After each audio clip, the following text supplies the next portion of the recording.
folks, my first guest on the show tonight is the man responsible for Seinfeld and Comedians in Cars Getting Coffee. His new Netflix special is Jerry Before Seinfeld.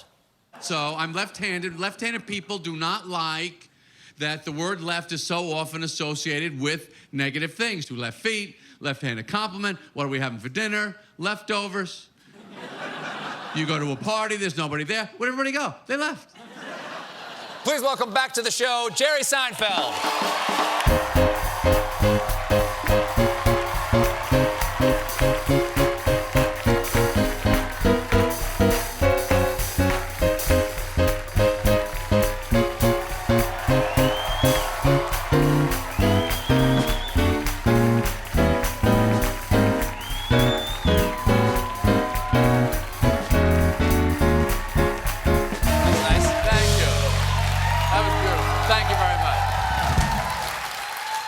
I like this show. You like this show? I like this show. I watch the show a lot. You do? Yeah, I do. I really do. I'm honored, yeah. That's nice. My favorite part of the show is the uncomfortable greeting at the stair when the guest comes out. Oh, me too. You don't know what's going to happen. Is it harder with men or with women? It's easier with men because generally it's a handshake and a little, awkward bump. Yeah. But with my female guests, I don't know who is comfortable with a hug, who's okay with a peck on the cheek. If it's a European actor or actress, you kiss on two cheeks. Oh, you don't know who's going to go I for watch that. That's the hardest. I'm fascinated by your awkwardness in that moment. So am I. And sometimes I'll say backstage, so what do you want to do? Yeah. So, and you identify it. That's why right I came out. I said, what do you want? And I'm like, just how about a little gentle little hug? We did the little Soprano 2-hit. Yeah. Yeah. Remember they would always do that on The Sopranos? I don't remember that. They would meet. It was always 2 hits on the shoulder blade. Okay. That was all Soprano meetings. Really? Nobody? Sopranos? Come on. But that was well studied, yeah, because when you said that, I went, oh, the guy actually pays attention to how uncomfortable I am. That's the only thing I'm interested in is... Oh, okay, yeah. Because you've heard every joke in the world. There's no joke you haven't heard. I like awkwardness. I like people not feeling good. I like that. I do that. I do, too. I like putting myself in awkward situations and then kind of huffing the discomfort. That's comedy. You find the comedy there. Going into an elevator and singing. Like Jimmy Buffett in a crowded elevator doesn't go over well. Who was it? I think it was Jeff Altman who was. Do you know Jeff Altman, the comedian? I do know him, but I don't know him. Brilliant comedian. If you get on an elevator with him, and it's just the two of you, and somebody else comes in, he will say, "So I said to my doctor, why am I vomiting up so much pus?"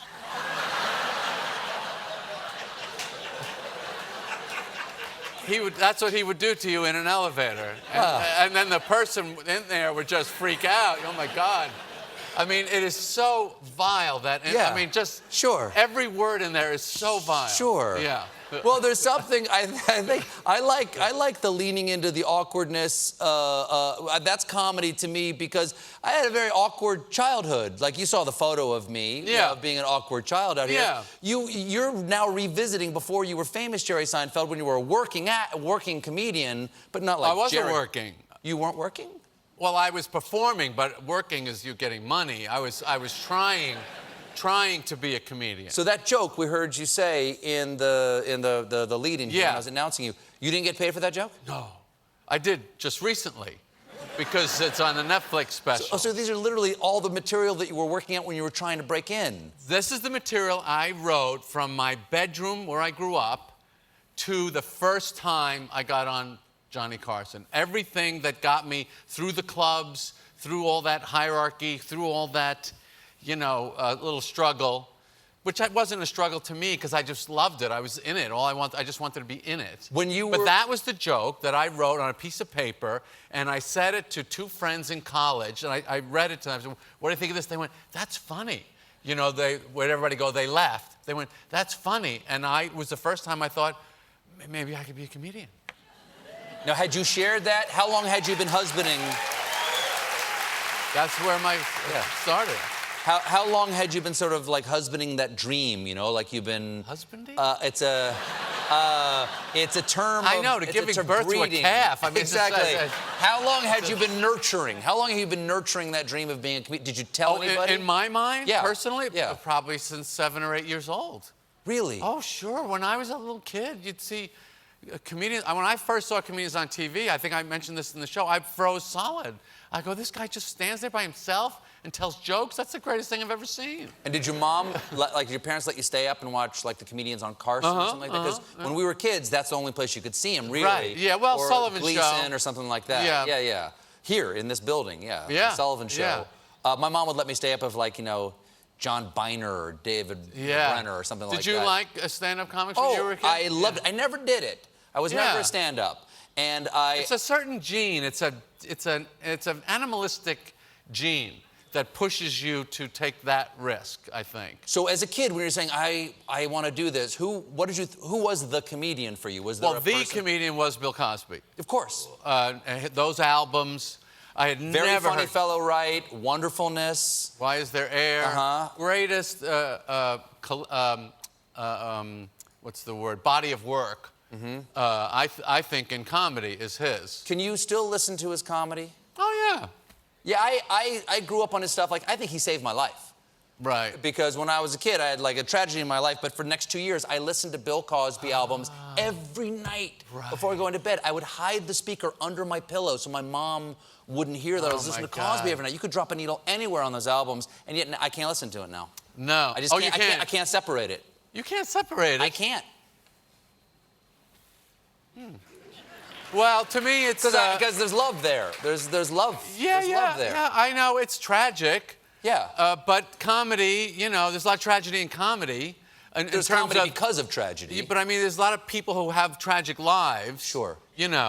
Well, like the Jerry Lewis thing. You read the thing that he didn't include any of his sons in the will. Did you see that item? I did see that, yeah. Now, how did you feel about that? Kind of hilarious. Yeah. But that's Yeah, not like, now he denied the money. That's not the same thing. No, it's not the same slipping thing. him a roofie. See, that upset me, because I adore Jerry Lewis, but I'm not going to not watch The Bellboy. I'm still going to watch The Nutty Professor. We need the comedy. Sailor Beware. One of the funniest movies ever made. Never heard of that. You never saw Sailor Beware with Jerry Lewis? No. Unbelievable. No, I taught myself like some of the moves from Sailor Beware when I was a kid. We want to see you do them someday. Someday. Yeah, not now. not now. Not now. No. Now, you polish it up a little. So was there somebody who like gave you the benediction? I don't mean to do this to you, but somebody. Was there somebody? I don't mind.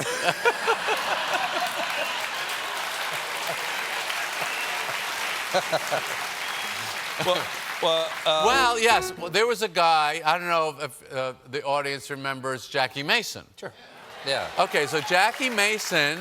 When I had just wrote that left joke, so I started going to the city. I couldn't even go to the clubs that had entertainment.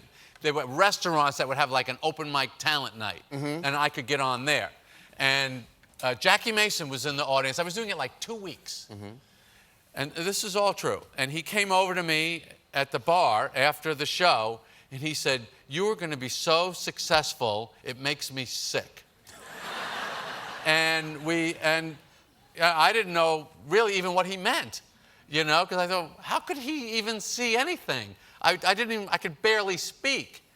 And from then on, and I've known for many years since then, but yeah, that was 2 weeks in. That was a very big day in my life. That is great. Yeah. Now, I understand your dad had this saying called break a face. Your dad was in sales, right? Yeah, he was in sales. So what does break a face mean? He used to say he would talk to a guy who he knew he wasn't going to sell the guy, but he wanted those guys that have those faces that are like rock. He just wanted to break that face, just say something to the guy that would make him laugh.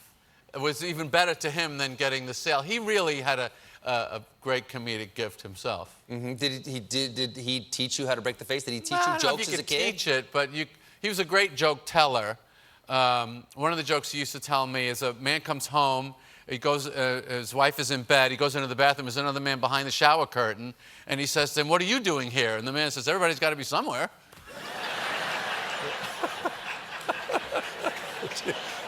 I like that As joke. a child, did you understand what that joke was about? No. Well, we got to take a break. When we come back, I'm going to find out what annoys you. Okay. All right. That's easy. Jerry Seinfeld, everybody.